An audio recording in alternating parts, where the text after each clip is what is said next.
뭐 이런 얘기 내가 개인적으로 해도 되나 모르겠는데, 남궁현 씨 아버지 아파셔가지고 이렇게 돌아가실 때 가지고 고생하실 때, 그 부인 몇 년 동안 챙기고 하는 거 보면서 제가 옆에서 사실 얼마나 감동을 했는지 몰라요.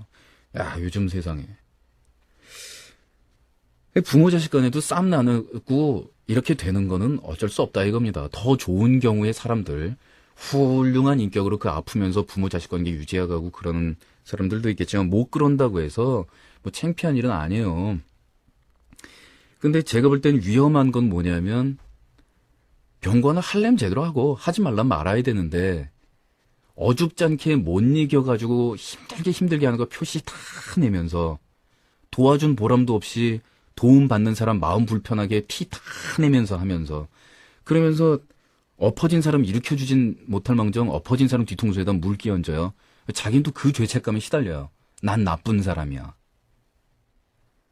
허브마냥 나쁜 사람이 아니에요. 그냥 보통 감정이 있고 짜증을 느낄 줄 아는 사람인 것 뿐이에요.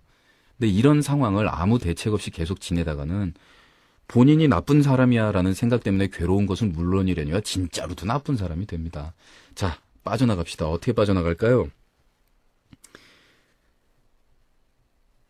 제가 권하는 방법은 간호하고 아버지 보살피는데 매달려봐라지만 그렇지 않고서 자 도망 나가고 싶다.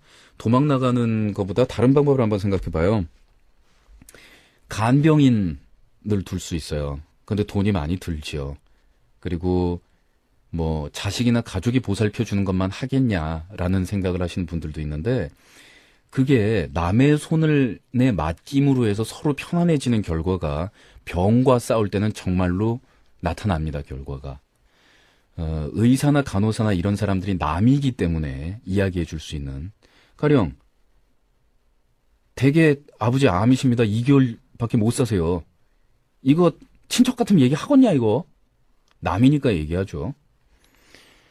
그런 경우도 있겠고요. 그리고 또 자식한테 그 대변 좌약 넣어달라라는 이야기 해야 되는 아버지 심정.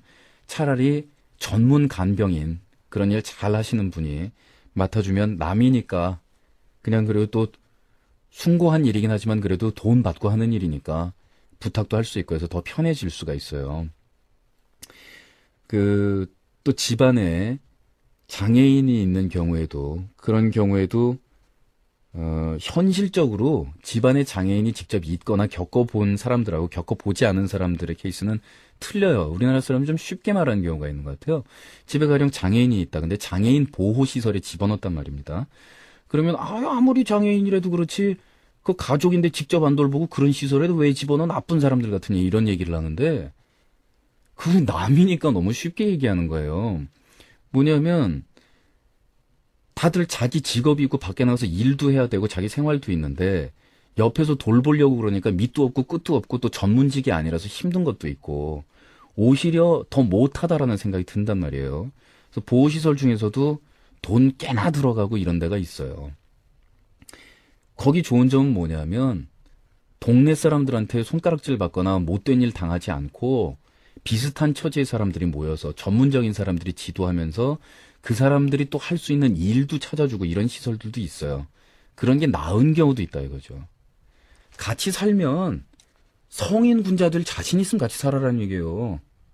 환자나 집에 장애인이 있을 때 정말 잘할 자신이 있으면 혹은 잘하지 못해도 최소한 애정 상태 유지하면서 버틸 수 있으면 현실적으로 가능하면 하는데 그게 힘들면 차라리 전문 간병인이나 전문 시설에다가 맡기고 그 시간에 뼈 빠지게 돈 벌어가지고 그 돈 거기다 보내주고 뒷바라지 하는 게 또 다른 방법의 보살핌일 수도 있어요. 단순한 논리로 얘기하기는 힘든 것 같아요. 그러면 허브마녀는요. 밖에 나가서 돈 벌어서 엄마랑 저 간병인 갖다 대는데 돈 못해요. 어디 가서 아버지 모른 체하고 도망가지는 말고 천벌받아요. 큰일 나요. 이런 근거 없는 논리에 벗어나는 얘기를 해서 좀 그런가?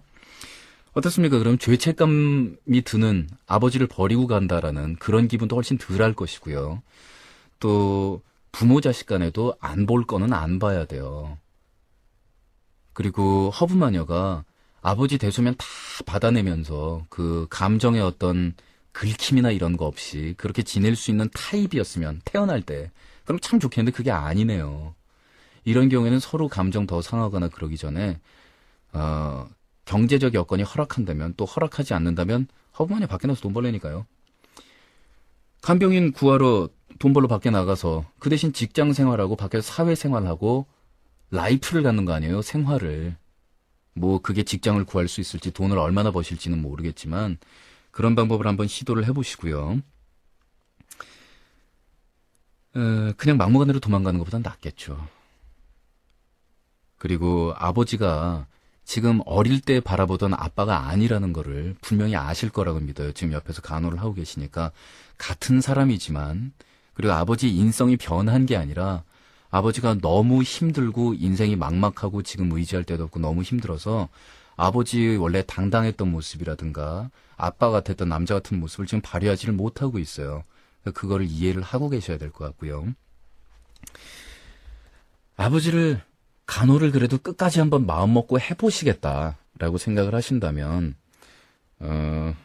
남이니까 당신은 정말 그렇게 얘기할 수 있어라고 얘기하겠지만 전 이렇게 말씀드리고 싶어요. 허브마녀에게 당신의 인생에서 뒤돌아서 10년, 20년 지났을 때는 결코 가지지 못할 중요한 기회를 잡으신, 오히려 허브마녀한테 도움이 되는 일이 아닌가라고 생각을 하실 수도 있겠고, 그렇게 생각을 하시는 편이 더 마음이 편하실 거예요.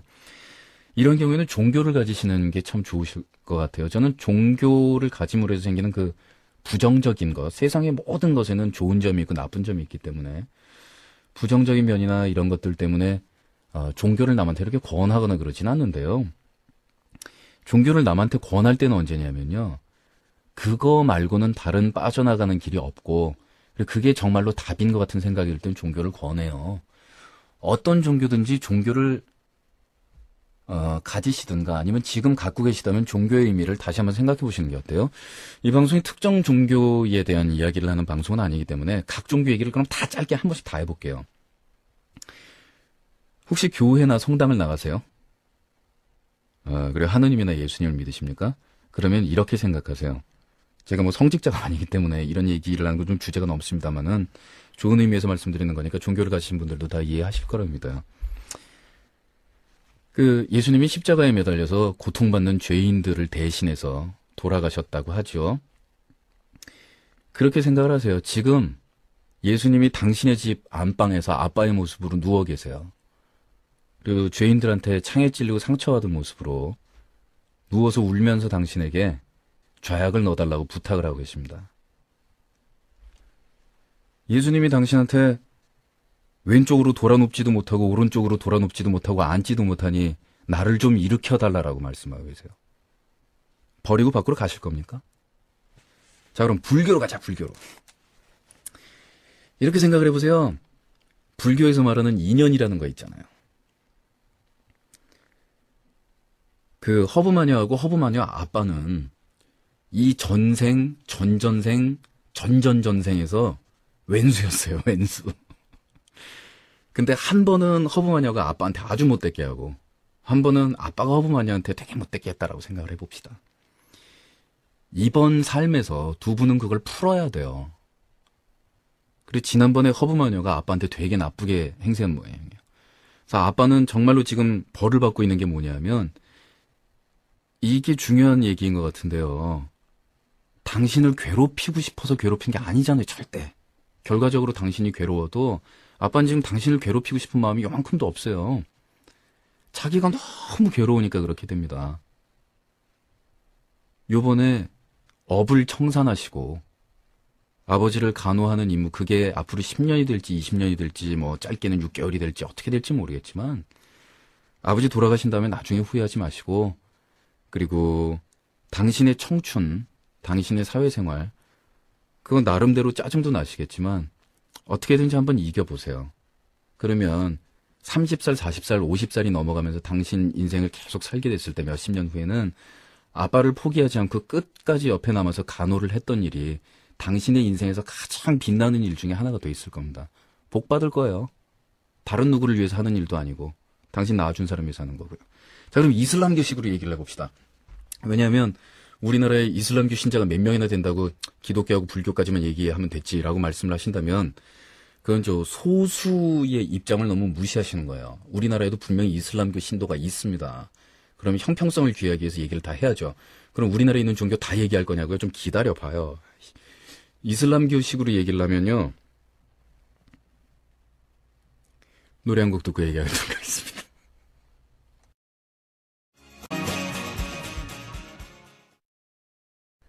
자, 노래 듣고 좀 마음을 가라앉힌 다음에 아까 허브마녀의 상담을 끝맺기로 하죠.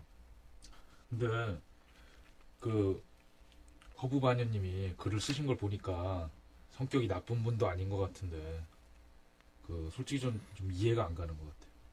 아빠한테 뭐 물 붓고 짜증내고 막 이러는 것들. 그게 도저히 음. 다른 사람은 이해를 못하는 심정일 것 같아요. 사실은 이 글이 5월 7일 날 올라왔는데 내가 지금까지 화를 가라앉히느라고 나도 얘기를 안 했어. 그러니까 허브마녀의 글을 보고 저도 처음에는 좀 화가 났어요. 아빠한테 이럴 수가.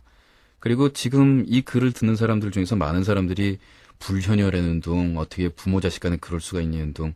근데 그거는 남인 우리가 얘기를 하면 안 되는 부분인 것 같아. 왜냐하면 물을 퍼붓는 그 심정이 이 소녀가 내가 생각했을 때는 아픈 아빠한테 물 붓고서 에이씨 간호하기 싫은데 물이나 먹어라 크하 웃으면서 붓는 게 아니잖아. 그렇죠. 그 물을 들이붓는 사람의 심정을 생각을 해보라요. 허브마녀도 지금 다치고 이 사람도 아파요. 자기도 너무 힘들어서 상담하고 도와달라고 얘기하는 거고 물을 붓는 입장도 지금 힘든 거야. 그리고 사람이 아프고 나면 정말 아비규환 그 지옥의 지옥. 가족 식구들 중에 하나 크게 아프면 그러니까 아픈 상황에서도 정도 유지되고 사랑하는 마음도 유지되고 그러면은 정말 더할 나위 없는 가족인 게 아니 살다가 가족 중에 누가 아플지 그리고 인류의 의학 기술이 뭐 아무리 발전했다 그래도 당신 식구 중에 누구 불치병이다 이렇게 말을 할 수 있는 종류의 병은 수천 종이 넘을걸? 이제 같이 못 산다고 얼마 있으면 그게 뭐 누구한테 해당이 될지 어떻게 알겠어요?